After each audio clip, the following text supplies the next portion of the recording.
Hello, crafters and makers. It's Stacy from Stacy Creates Stuff, and I just got a box. So, it's kind of big, full of some stitchy stuff. Let's take a look.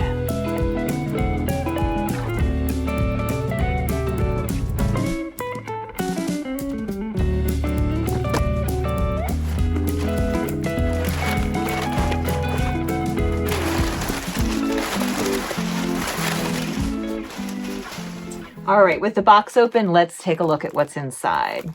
First up, try to not get the glare here. Beautiful Valdani pearl cotton. So gorgeous. Can't wait to stitch something with that.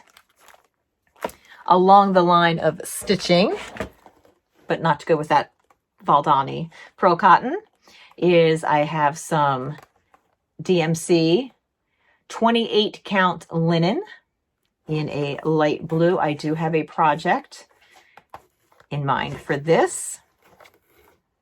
Secret project, but hopefully not secret for too much longer.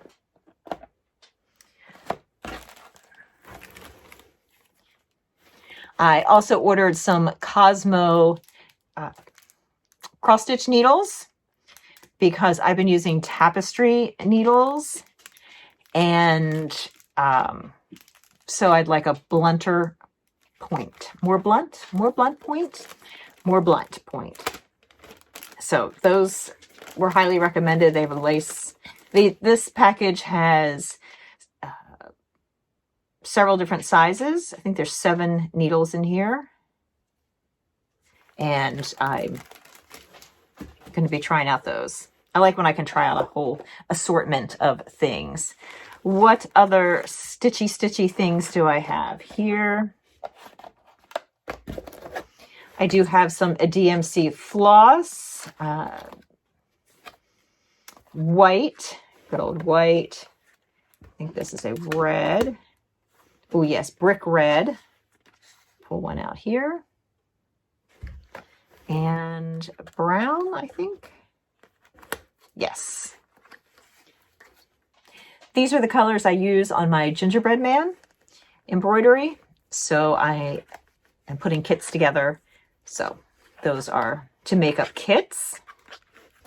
Those kits actually are already available in my Etsy store. I'll put the link in the description below. We'll be doing a lot more with the good old gingerbread man throughout the year. But he's a really fun project because you get to dress him, stitch him, however you would like. And I've been working on a couple of different ways to do that. I have 2 that I have completed so far. And we'll see. I think there might need to be a spring Gingy man. We'll see. As I'm starting more and more cross stitch and embroidery projects, and also some hand sewing things as well, and my eyes are not what they used to be. Needle threader. So actually I've gotten several of them so that I can put them in various project bags. And this one has a little light on it. So those will come in very handy. I have a few books here as well. Let's unwrap those.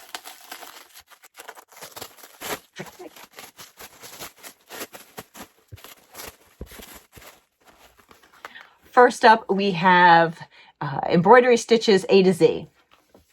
Actually, A to Z of Embroidery Stitches Volume 2. 145 new stitches to add to your repertoire. So, look for some more embroidery tutorials here on my YouTube channel as I pick up more stitches. But I like having a book. Of course, I can search the web and come up with, all different stitches. But sometimes I just like to sit at night and thumb through an actual book. So these are really fun. Oh, I'm already seeing. Oh, I just did that one. So yes, all sorts of cool, fun stitches to do. So yay. The second book that I got is on Sashiko. And this is Sashiko Plus Color, which I thought was kind of fun. And I have a couple of unfinished quilt projects. The tops are finished, but in order to fully finish them into a little wall hanging, they're both very small, I wanted to do some hand stitching, and they would just lend themselves perfectly to sashiko. So figured I should get a book, because again, sometimes it's easier to flip through a book, and this one intrigued me too because it was color, and traditional sashiko is usually done on indigo fabric with a cream or white thread. So this should be a lot of fun. Looking forward to that. I think March is going to have a hand stitching project going on, quilting hand stitch project going on. Lots of other hand stitching already. And of course, if you're going to do sashiko or any other thing of that nature, and just in general for quilting, it's good to have a marking pen of sorts. So this one is the Choco Pen Pink, air erasable. And I also got the Iron Away marker. So I have used these for years. All of mine had dried up from having not quilted or sewn in quite a while. So I ordered a bunch of those so that I could place those around my sewing area. I also got this little book called Know Your Needles. I'm the type of sewer who was always just like, it has an eye, it has a point, let's use it. Obviously, there are some that I know were very specific for certain things, but I'd like to broaden my knowledge about the various types of needles. So one of the projects I have upcoming is to make myself a needle book so that I can organize my needles. So usually I keep them in the original packaging, or then they just sort of wander off, or they wander off with a spool of thread. And when I come across them, I'm like, I really don't have any idea what kind of needle this is.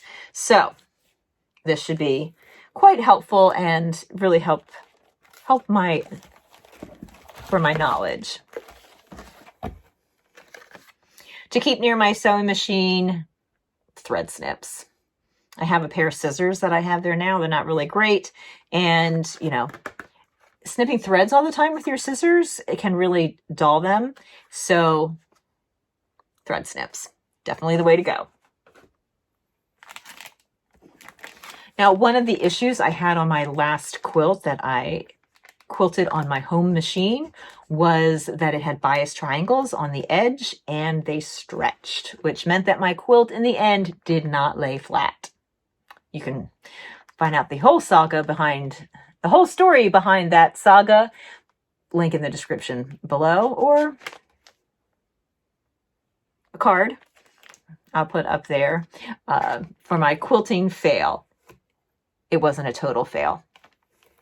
Anyhow, one of the suggestions was to use fusible tape to stabilize that bias edge. So I have another quilt of the same size. It's about 24 inches square. Maybe it's 36 inches square. Whatever it is, it's square, it's under 40 inches, and it has those same bias edges of those triangles on the sides. So I'm going to try that in addition to some basting spray. So, which I picked up at a local store just the other day. Yay for that. I did also order a new ruler because apparently I don't have enough rulers. But this one was specific for half square 4-in-1. And also somehow I think I was going to be able to use this for flying geese. I'm not sure. Anyway, I know I had a reason for ordering it, so I'll figure it out. But this should also be a nice way to square up half square triangles, which of course I have every week with my Block of the Week series.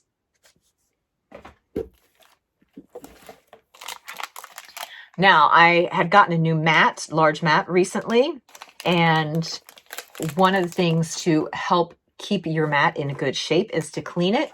So this little thing is a mat cleaning pad.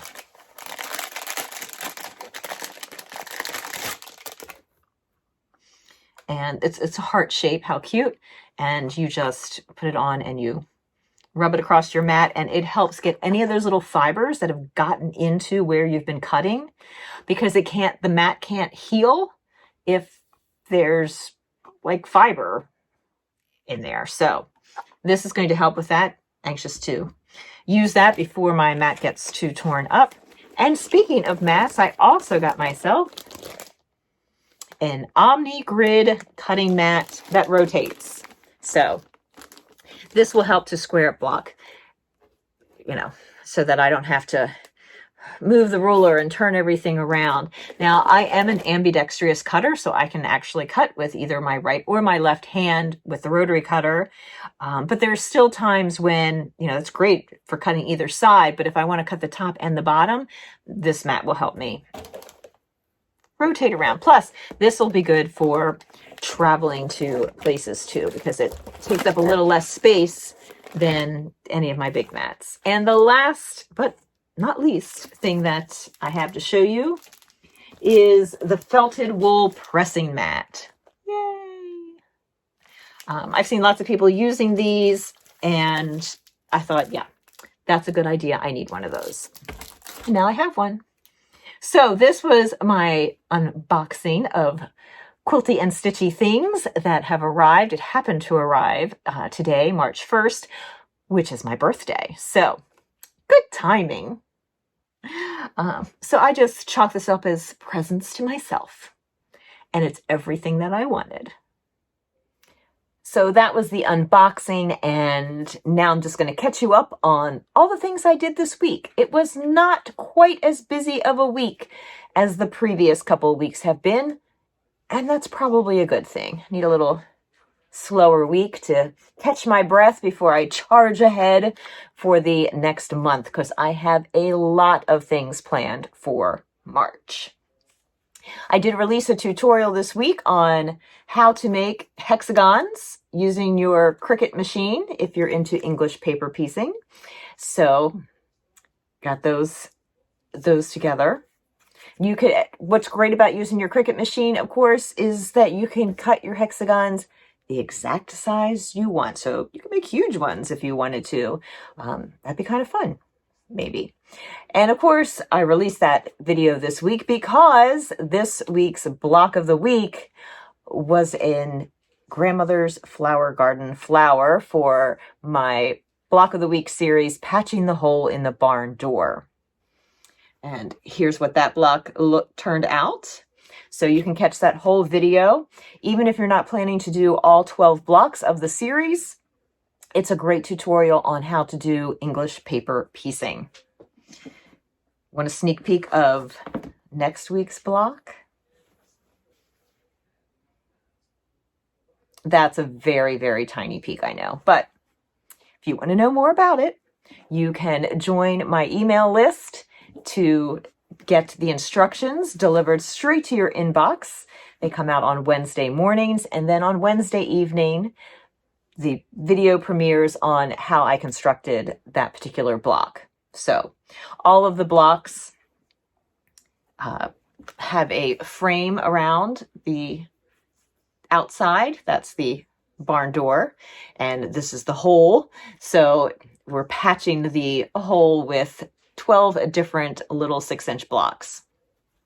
It's been a lot of fun. I think people are enjoying it, and I know I am. So I did work on that, and then I've been doing a lot of cross stitching. I released my second floss tube video yesterday and have already made progress from them. Make sure I'm holding this the right way. Nope, upside down. There we go. This is a project that I am working on. I am stitching my logo. So that's a lot of fun. I picked up these little thin wooden meshy pieces at Michael's. They came in a 2-pack, and I thought, what do I have that's circular? Oh, my logo. So I'm working on that, and I'm pretty excited about that. and working on a couple of other stitching things. And of course, because I am now very anxious that my Sashiko book has arrived, to start on those projects, but I really feel that I should, I mean, I make the rules, so I don't really have to, but I should wait until I have finished stitching my random rail fence. I did do a little bit of stitching on it this week, including adding some hexagons. I may have had some of those on last week. I don't remember, but I did do some stitching. I still have some more to do. So I want to finish this up. And also I have a companion tutorial for the same technique. So this was sort of my crazy cut technique to make the blocks where you don't have to cut perfect rectangles. Well, I have a wild turn dash. You may have seen from some of my last few maker vlogs that I was working on blocks for the workshop that I did. And I want to finish the tutorial on how to put those together. So maybe this week coming, that I will work on that.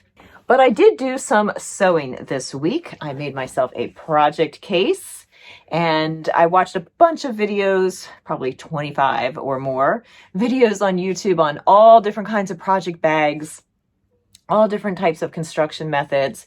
And so I just used a fabric panel that I had, which I really liked, and made this. So it's just a single pocket with a nice little zip here. I have a ton of zippers that somebody gave me years ago, so I'm trying to use what I have.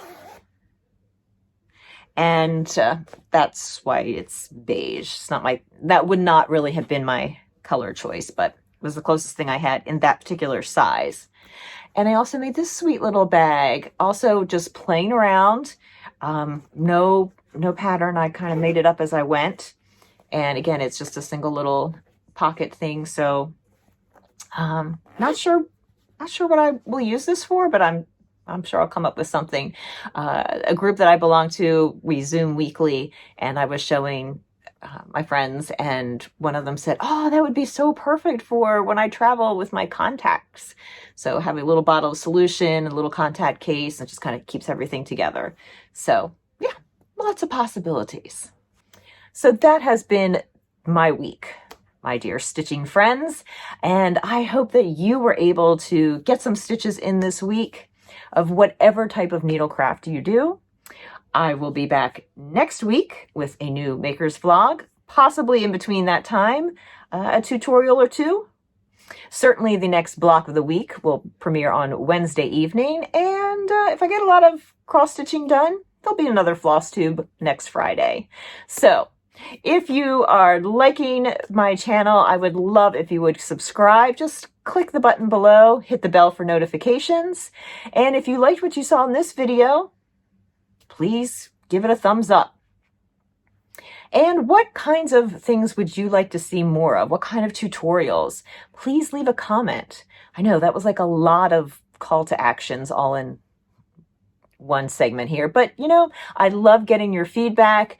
I love to know what you like to see. What you might not want to see is fine too. And that's why I'm here, to share my love of needlecraft and to help you all improve your skills and entertain you with what I'm working on. Have a great week, and I will talk to you soon. Bye.